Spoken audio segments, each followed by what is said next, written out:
the months after my stroke, when I had no one to speak for me, I came up with this idea. And there needed to be an SAS of healthcare, and it was the special advocacy service, because we all need someone at times to advocate on our behalf. And so there needed to be a special advocacy service to support people through the healthcare system and to be their mouthpiece, whether it's talking to that doctor or that nurse or asking for the right treatment. And eventually being in a position to say, I do want to work, I can work, but I can only do 4 hours a day, or I need a special chair or whatever.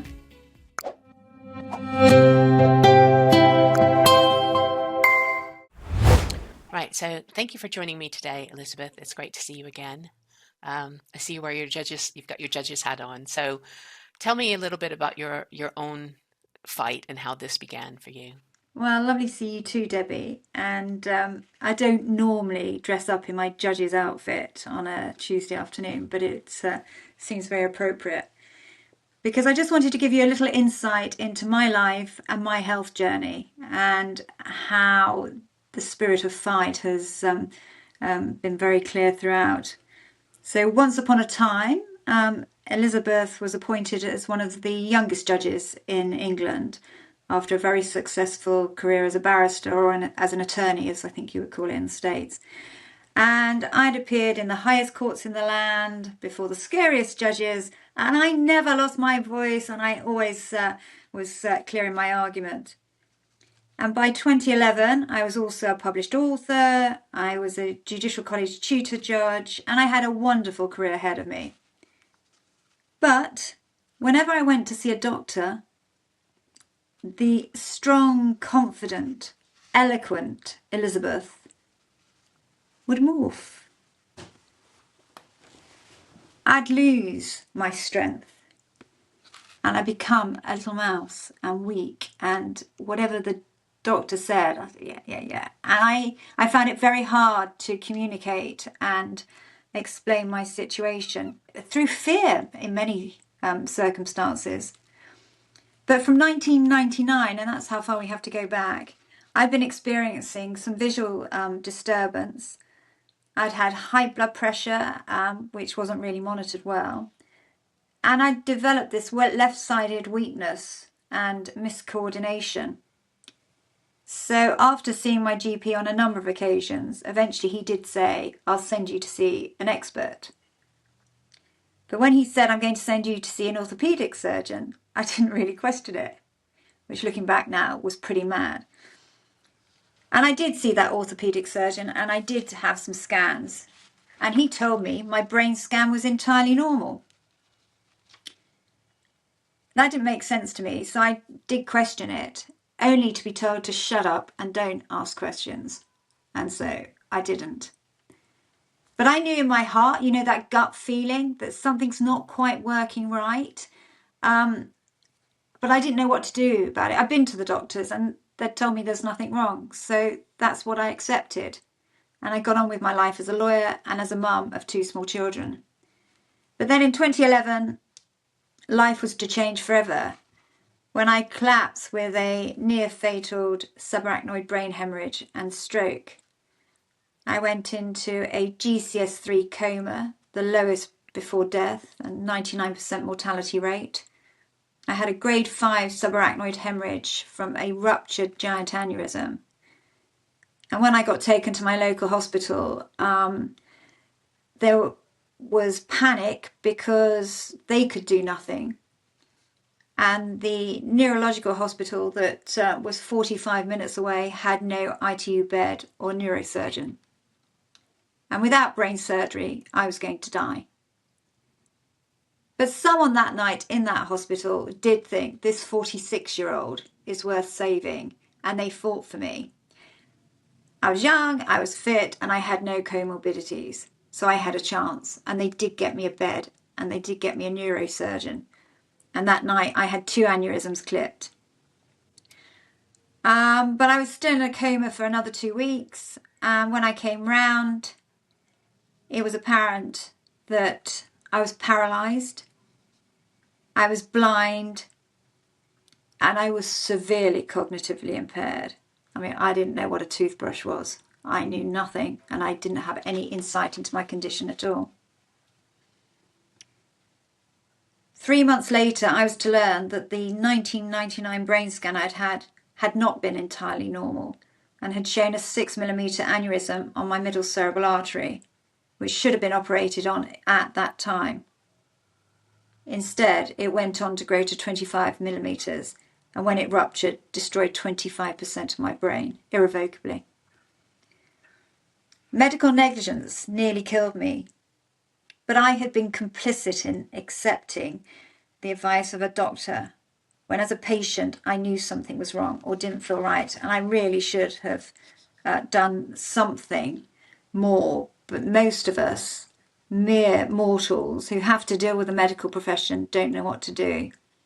And so, Debbie, I think what I wanted to talk about is how, as patients, we can feel more empowered and encouraged to ask questions, and the right questions, with the right people. Because when I came out of hospital back in 2011, I had no one on my team to support me. I couldn't fight. I could barely function. And so that led to me having no rehabilitation either. And so I was completely alone. And I was left literally to crawl back to life, because that was the only way to get about at that time. Eventually, I taught myself to walk again. That's because someone pushed me down to the seafront and I would walk between the lampposts, and I learnt how to walk by pushing my wheelchair along. But the impact of that isolated, neglected recovery really did take its toll on my mental health. And eventually I telephoned the hospital and said, does it take people killing themselves and families breaking up before they get any support? Well, that did work. I was then given my first MDT since my stroke and saw the first stroke consultant since my stroke. And I'm then told, well, the baby that cries the loudest gets the most attention. And I was that baby at that point, and I got attention at last. But it's the hardest thing to do. And for most of us, it doesn't feel right to challenge or query or push for anything medically. But because of my cries then, I did get 18 weeks of inpatient rehabilitation, which did start my journey of recovery. And from then, I have learned that I have to shout loud. I have had to complain about poor treatment, no treatment, being overdosed by hospitals, not being fed. But at times, I have been unable to do anything or ask for anything due to my poor health. And my abusive ex-husband did nothing for me other than to medicate me more and more to keep me quiet, which was very much the opposite of what I needed when I needed to be heard. And so it wasn't until 2017 when I employed a brain injury case manager who had 30 years experience of brain injury, who knew what doctors I should see, what treatments might work, and that coming off 42 pills a day would be good for me. I was on 1,100 tablets a month, plus the extras I was given. And she knew I'd have a better recovery, and she undoubtedly saved my life, and I'm eternally grateful to her. But the fight for survival and thriving still continues. In 2023, I needed more brain surgery to clip another aneurysm. And as I got to London, ready to get admitted the next day, the hospital called and said, there is no bed. There's no HDU bed. So you might as well go home. Well, I fought then. I said, no, I'm not going to accept this. So 2 hours later, they said, well, it might go ahead. Come in the next morning. I did. I was prepped for theatre. 2.5 hours later, the neurosurgeon turns up and says, no, there's not enough staff for this surgery. And so it was cancelled.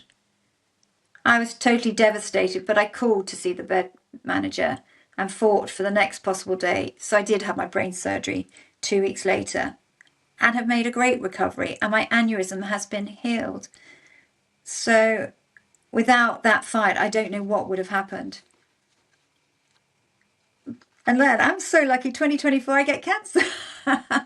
And I'm looking forward to the red carpet of cancer care that we hear about. And to be fair, my surgeon and breast care nurse were excellent. But my scan revealed cardiac issues as well. And I had to fight for the echocardiogram and the MRI. And then I'm told when there are issues, I won't get to see a cardiologist for 52 weeks, which I won't accept. So I fight and I get to speak to one in 2 weeks. And then just lastly, I want to talk to you about mental health, which is a real issue for so many people, because I think when you are mentally unwell, you're at your most frail and you have the least fight.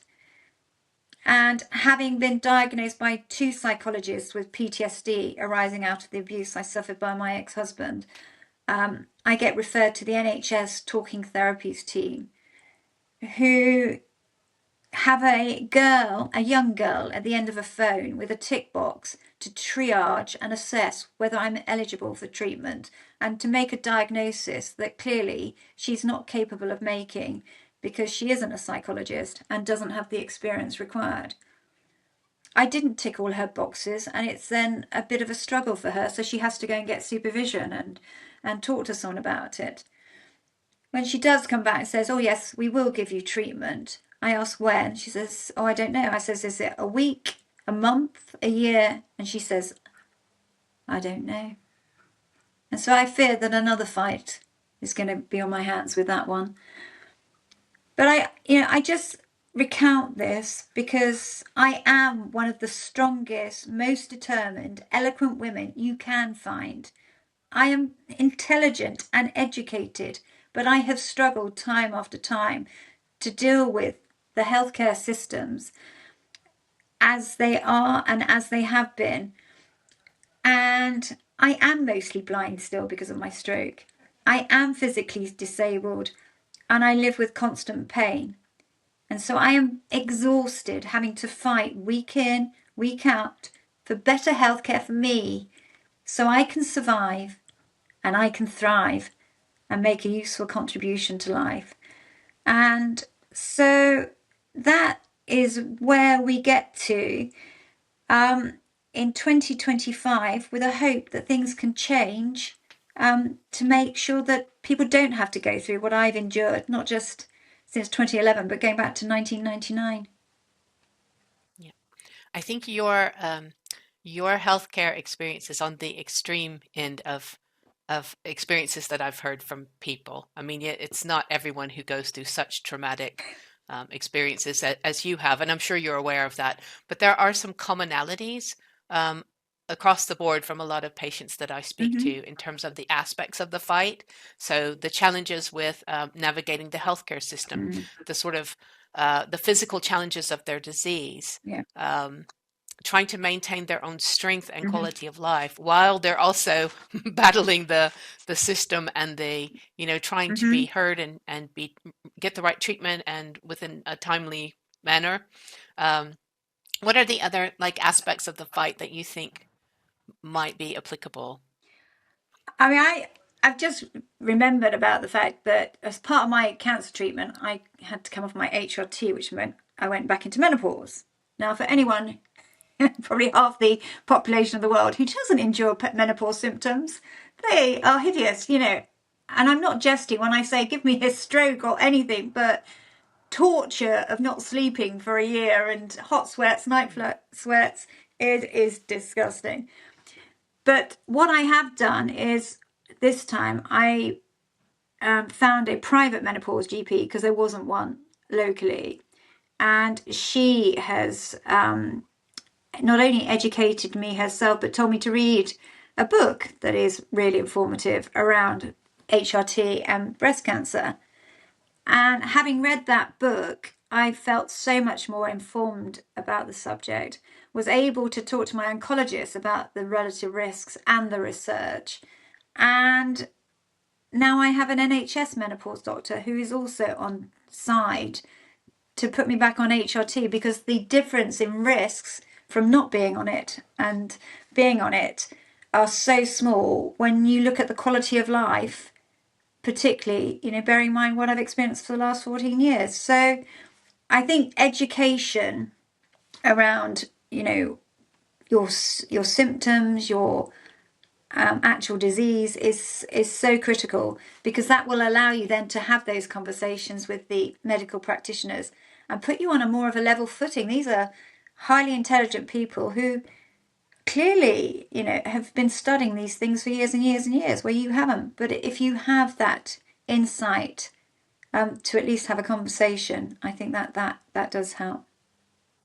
So you kind of segue into the next part, which is how patients fight for better healthcare. Mm-hmm. So my first point was sort of increasing their knowledge about their disease, Mm-hmm. the Yeah, treatments, and how they could use kind of, like patient support groups often have yeah. information, but you can also use, AI and search engines. Mm-hmm. There's a lot of ways that you can learn about your disease and what treatments are available so that you have that knowledge to take into your consultation with your Mm-hmm. doctor. One of the things we talked about last time as well is understanding the need to take ownership of your own Yeah. health. Um, it took me a while to come to terms with that living with cancer. Um, when did you go from thinking, oh, I can be passive and listen to my doctors, to oh my God, I need to take ownership of my own health and be the one in charge? Um. Oh my word. I'm guessing, and it makes me sad. I was too poorly for Of course. 3, 4, 5 years to be able to do that. And so we're talking, what, probably 6 or 7 years ago, when you deal with these doctors and you start to have the capacity to say, I don't agree with what is being said. Mhm. Um, but I had to have a knee replacement, caused by my paralysis. I'd worn out my knee, and I had that only, what, 4 or 5 years ago. And I was in more pain after my knee replacement than I was before. And so I found another private knee surgeon, um, who actually just listened to me, didn't mock me, because clearly my original knee surgeon wasn't happy that I was going back to him saying, but this hasn't worked. I'm in more pain than I was before. So sometimes I think, in terms of being empowered, actually taking that step and saying, I need something else, um, is really positive. But it took me a long time to get there, even going through a medical negligence situation. So I mean, obviously, your issue with cognitive impairment Mm-hmm. after your stroke was going to always impact your ability to take ownership of your Mm-hmm. health. But it sounds like once you got your rehabilitation, maybe 2017 was it, that you started to realize a Yeah, bit more that yeah, you had to be, like you said, you had to be vocal to be heard, yeah. which shouldn't, I mean, you shouldn't have to be the squeaky wheel, Mm. but also that you needed to be the driver. You Yeah. needed to be in the driver, or at least in the co-pilot seat. Maybe not, Well, clearly I don't drive because I can't see. Yeah. So, yeah. No, and it's ironic that, it had to me being at my weakest to be at my strongest in the medical world. Mhm. And that happens, going back to 2012 and saying, look, do I need to die? Do I need to kill myself before you do something? Mm. But if I hadn't done Yeah. that, nothing would have happened. Um, Yeah. and I made a film in 2020 called Some Inattention on the Left, which is what was on my discharge summary. That's why I got no rehab. It's because Mm. the hospital just put, well, she's got a bit of inattention. Um, and actually, that was about, the nation needing to provide better rehabilitation for everyone and community rehab. Yeah. Um, and unless we as a country support people at their weakest, they're not going to be able to get stronger to support themselves. Yeah. I mean, you also mentioned about getting a second opinion. I know this was about your knee Mm. replacement, but I think it's also really important to sort of emphasize people shouldn't be afraid. It is there is an element of fear around that. I'll upset my doctor if I get a second Mm. opinion. But realistically, you should not have that fear because you should be empowered to if you feel that your doctor has said something and your body is screaming at you, this is not right, why shouldn't you go out and get another opinion? That should just be part of the normal healthcare process, I think. Yeah. But yet it's not. It's a sort of a rare thing. Well, I had to do it again because in 2019, I'd been having annual MRI scans at the hospital that did my brain Right. surgery. And in 2019, I Okay. got called in to see the original neurosurgeon, which hadn't happened for 8 years. So I knew something was wrong. And he said, "Oh, Elizabeth, we found another aneurysm." I thought, well, right. He said, "But we know it's been there since 2011 because it was on all the brain scans, but it was missed." At which point I made it clear that I needed to get a second opinion. And that's why I now get treated in London at the National Hospital for Neurology and Neurosurgery. And I'm glad I did that because I went there. They did a different type of scan, said the MRIs for the previous 8 years had been wrong, and as a consequence, they found another aneurysm, which was the one that was operated on in 2023. So if I hadn't, gone to London, I would have been walking around with two ticking time bombs, and Southampton had done the wrong scans from 2011 to 2019 anyway. So do you know what? It's not perfect. Science is at times an art rather than a science, but there are protocols and research that should be followed as to why you do certain things. And in my case, I was badly failed. Can we talk for a few minutes about the roles of different organizations within the healthcare Mm-hmm. ecosystem and how they what are the different roles?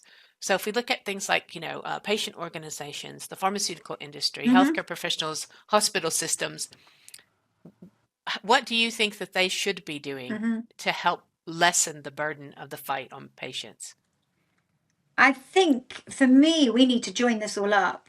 We Hmm. really need to link these organizations and patients together. And, it's only by communication and understanding that everyone is going to be able to provide the best type of service in whatever sort of remit they have. And, going back to sort of the very bottom level, even on a patient level, peer support groups are a really empowering type of setup. But I think in terms of research, I'm a patient research ambassador for my local hospital, and so research projects that need PPI involvement have a sort of a ready-made group of people who can give their input.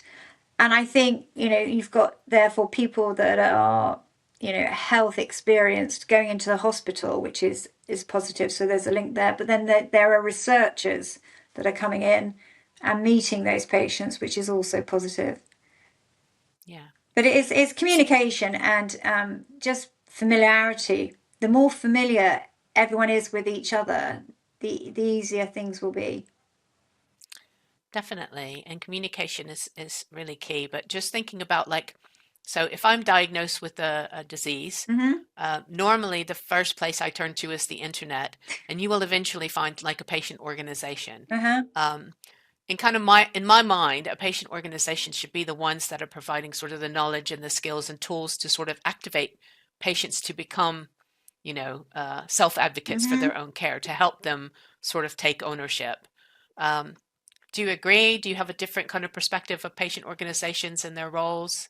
Um, I think probably there are good and bad, and Mm, that is the difficulty. And I've had poor experiences over the years with organizations that people would think would be the absolute groundbreaking place that you would go to when you've had a brain hemorrhage or a stroke. But that is sad and it's worrying because patients are very vulnerable and they are reliant on good information. And I was a trustee of the Brain and Spine Foundation for 7 years, and they had really good information pamphlets, and which were hard copy, proper rather than online. Although there are online resources as well, and a nurse, a neurovascular nurse, neuronurse on their helpline who can answer questions. So I thought that that was a really good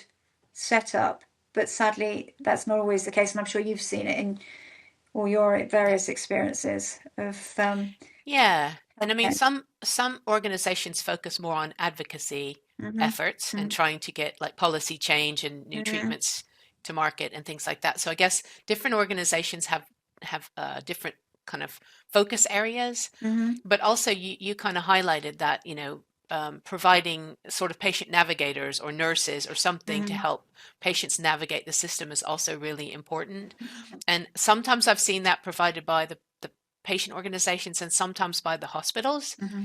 But I don't know actually who should be the ones providing, because you mentioned allies on our last call and having allies. And I think you mentioned as well here that you had found someone to Mm-hmm. help you navigate the system, but not everyone can sort of find that needle in a haystack Exactly. person. But I mean, who do you think, like in your experience, who should you have been able to turn to help get a sort of a patient navigator when you needed an ally and your ex-husband wasn't being particularly helpful? I'm just being nice about that. Oh, he was just looking at the life insurance. He didn't have time to consider me. But no, Hmm. I think the trouble is, Debbie, I don't think they actually really exist at this Mm, point in time. And, funding is always the issue. Um, and unless you have someone who is going to help you at those points in your life when you really need someone to take you forward, it doesn't look bright for many people. But, my brain injury case manager, I had to pay for from my mm, money. Um, if I'd had her, she came to me in May 2017, by which time the decision had already been made to medically retire me. I had gone back to work as a judge in 2015, but the Ministry of Justice, not once in 15 months, managed to put in place working reasonable adjustments so that this blind judge had equipment, had technology to enable her to do her job. And so in the end, they thought it was easier to medically retire me. Now I know because Marky has told me, my brain injury case manager, that if she had been in place, she would have been the one who had pushed and got the equipment and got working equipment, and I would have kept my job. And I may never have gone back to work as a full-time judge, but I mm. wouldn't have lost a 30-year brilliant career. And the judiciary would still have a really good, high-quality judge who maybe needed a bit of extra equipment, but that would be it. So, where do you get these people?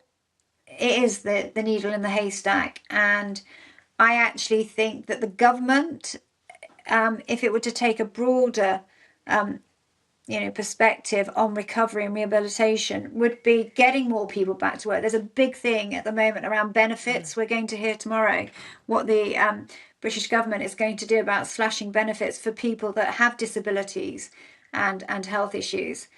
But actually, if you had people who could empower and encourage and ensure that everyone had in place what they needed to do the work that most probably would want to do, Mm. I think they'd be saving money on benefits at the other end.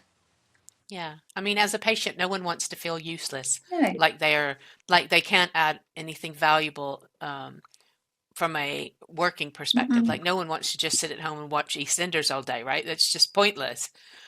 I've spoken to a lot What's of people. EastEnders? Yeah, I'm bashing on EastEnders. No, I'm not. I've spoken to a lot of people though who have, I mean, a range of conditions from cancer to IBD Yeah, to, yeah. less serious, more serious. And a lot of them have been unable to work the jobs they want, they love. Some have been unable to work like a full-time job, but they still want to do a part-time Mm-hmm. job. And it's like they feel prohibited from doing this because of their condition. And Yeah. so this is where a lot have come into the, patient consulting space or sort of trying to work as a freelancer in the, as a patient advocate. Which I mean, there is more room for that now in the industry, but not enough. And it's like what you said earlier about peer support is really Mm-hmm. important. And I think, why can't we train and empower some of the patients who are struggling to work but still want to be these like patient navigators? It's like you can't, if you go to like a peer-to-peer network that's unregulated and people are not trained to provide the right information, a lot of times you get misinformation, Yeah. right? So you're just getting people's experiences and they're just like personal opinions on what you should do, Mm-hmm. but they're not necessarily uh, considering like all people. Do you know what I Yeah, yeah, mean? no, no. That's the They don't problem. have all of the experiences to sort of say, okay, you need to do this, and you know what I mean? Or they may be missing information completely that would be relevant for that person. So I do think people need training Mm-hmm. in order to fulfill that function. But why couldn't they? Why couldn't they? When so many patients are clamoring for work, Yeah. um, and but feeling restricted because it's like, oh, I can't do the job I used to do because now I have, ulcerative colitis or Mm-hmm. cancer or, whatever. But what can I do? What can I? What can I do? Exactly. And certainly this would be potentially a cost savings. Let's say Absolutely. I mean, we're talking about, we are talking about the NHS, but I mean, this is a global concept, Mm-hmm. right? So I don't understand Completely. why people could not, other healthcare systems could not utilize the same framework and even provide, the NHS in our world, the NHS is trying to move toward community care. They've just Mm-hmm. announced this whole like new uh, proposal around prevention and community-based care, which I'm going to hold my breath and wait for. It's Um, going back to the 50s, isn't it?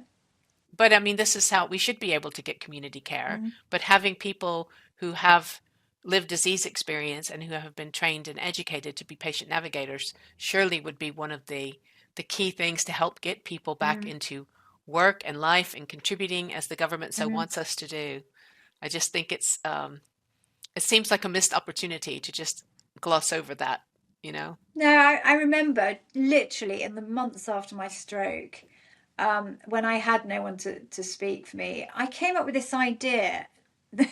And it's there needed to be an SAS of healthcare, and it was the special advocacy service, because we all need someone at times to advocate on our behalf. And so there needed to Yes. be a special advocacy service to support people through the healthcare system and to be their mouthpiece, whether it's talking to that doctor or that nurse or asking for the right treatment. And, eventually being in a position to say, I do want to work, I can work, but I can only do 4 hours a day, or I need a special chair or whatever. Yeah. That reminds me, I had a conversation with one of my lovely colleagues this morning, and she was saying, I can advocate for anyone else, but when I'm sitting across from the doctor, I just turn into butter. I just can't take in what they say. Exactly how we I can't started. remember the questions I need Yeah. to ask. And so you're absolutely right. Having this sort of almost red flag you can wave and say Mm, like, help, yeah. I need someone to speak on my behalf, and that I can talk to you and then you can Pass it on. Yeah. go with me or talk Hmm. on my behalf to the healthcare professional so that nothing is missed, and also so that I don't forget what they say 5 minutes after I leave the office. And it's so difficult, isn't it? Because you're in a really stressful foreign environment. And, most times I go to the hospital, you're in a different room every time. And the Mm, doctor, if they can even remember that they've seen you, is, sort of, well, when did I see you? What was it about? It's a very disjointed, and even though I go with questions most times now on my phone that I can sort of pull up, you don't get the answers recorded. So by the time you get home, it's like, well, what was that all about? yeah, yeah. I always accompany my husband because he's very nervous anyway, Hmm. but also because he'll forget to ask things and then he won't remember what the doctor has told him. And so if I'm not sitting there in the same chair, or in the chair Yeah, next yeah, to him, yeah. then we don't necessarily have the best outcomes No. from his healthcare appointments. Now, I'm one of those people that reads everything, and then I'll go in and say, "Well, I read this study," and then that sort of like immediately like, okay, so Hmm. I've got one of those. But it shouldn't be But like that, should it, Debbie? It shouldn't be. no, Actually, doctors should really welcome people who are informed and educated, and then well, exactly, half their battle of explaining what your diagnosis is, what the treatment is, and what you need yeah. to take by way of medication is sort of, lessened. We can To me it's like we can have almost like a peer level conversation at this Yeah, point. It's exactly. like I've read the literature, you've read the literature, now we talk, right? Whereas my husband will just go into freeze mode, Yeah, yeah. forget all the questions, and just answer the basic questions that the doctor is asking him, like, "What symptoms have you had since our Mm, last visit?" He'll go very passive, mm. and it's completely understandable. That's his nature is very. He's already an anxious person, so going in front of a doctor makes it more so. Do you know what I mean? But I wasn't an anxious person, and I was No. exactly the same as your husband and your colleague. Yeah. You go in, it's a very scary environment. So I would welcome training in, the medical environments to ensure that they really can do patient care. We talked about bedside manner probably, 30 years ago. Do you ever hear that phrase anymore? Because, Yes, I heard it today. oh, did you? Today. It was I was looking for a private cardiologist for my husband Mm, because he's not faring well in the NHS in that department. And so everyone in the top rated ones, they were all of the reviews were talking about bedside manner more so than oh, wow. I trust the doctor's expertise. It was more about they listened to me, they had a sense of humor, they explained things clearly, I knew exactly what was going to Oh, no, happen. that And is good. That is really good. yes. And I think this is where the healthcare professional role, which we haven't really talked about, is so important Mm, to sort of to listen, to speak in a plain mm, language, to understand, uh, the needs of the patient enough to know if you need additional specialists brought yeah. in, to have an MDT when you need it.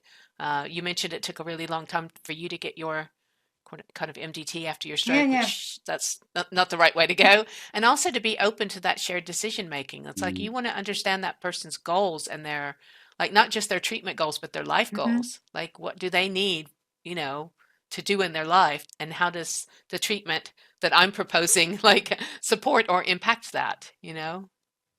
No, I think it's a real struggle, but I know doctors are under pressure. I know they're working Of 100 hours course. a week. I know they don't have time to read notes before you go in. Um, but we've just got to do the best we can with what we've got. And actually, it does start about human relationships and, getting to feel, and I haven't felt this very often, that doctor really wants to do the best and is Yeah. really going to help you. It's very much, well, you're more of a burden. The And fact you're it sat should there. never feel like that, right? It should Mm, always feel like we are on the same team. We are going to address this together and tackle it head on, right? And I'm going to throw everything at it and you're going to throw, like, it has to be a cooperative relationship, I think. The person can't be like, I'm going to be non-compliant and not do what you say. And do you know what I mean? Because some people do have that sort of it impairs their ability to have good outcomes if they aren't going to take the medication or if they're going to continue to eat a high salt diet if they have mm, hypertension. It doesn't work if you don't play your part, but then also you need to have the feeling that somebody else is on your team as mm, well to help keep you motivated, because some changes are hard for people mm. as well. No, I've just had a thought about that time when my original neurosurgeon had to break the news to me that they'd missed another aneurysm for 8 years. And I was on time for the consultation. You get called into this office, and he doesn't make eye contact probably for 5 or 10 minutes because he's just looking at the screen, which immediately means you're shut out. You're completely isolated in this room. And then rather than saying, yeah, actually, do you know what, Elizabeth? There is a bit of a problem here and we're going to sort it. It's like, well, yeah, we found another aneurysm. It was on the screen. It looks okay. And it's all about tone. It's about, commitment. And it's just Mm. about, a patient-centered approach. And that was so unpatient-centered. Yeah, yeah. And the thing is that I almost feel like sometimes people need to walk in the other person's shoes. Mm, It's like, how would you feel if the tables were reversed and yeah. you were sitting here and I was doing what you're doing, and communicating this quite serious news in a sort of a nonchalant way. Mm. Like, oh, by the way, It is another aneurysm. It's interesting. When I used to sit as a judge, I used to put myself in the shoes of the parties that were in front of me to the Mm, extent I used to remember all those times I was in front of a doctor and what that felt like as against mm, how it must feel to be in front of a judge. And so, try and be as as empathetic and as supportive as possible. And that goes to the fact that clearly, if I had to deal with 100 cases a day, I might be late on occasions. And I would always apologise for being late. And I would make sure that, people would be kept, if there had been some disaster that meant I was going to be, half an hour late, the next parties would know before they came in. And I think it's all about, decency and respect. How long have you been kept waiting for appointments sometimes in hospitals? I've sat for hours and hours. Hours. Even for blood tests. Yeah. Before they had the queuing system that we have now, where you have an appointment.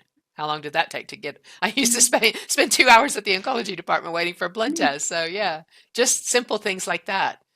There were never any apologies. There was never No. any, although my phlebotomist was lovely, but still, It's quite dehumanizing and disrespectful, as if that person, if I'd been a judge keeping someone waiting for 2 hours, and I didn't have the courtesy to say, I'm really sorry, someone's just attacked someone in court and I've had to put them in the cells and that's what's taken up the time. That would have been yeah, rude not to give an update and explanation. But I'm afraid in the medical world, it doesn't really happen often. no, no.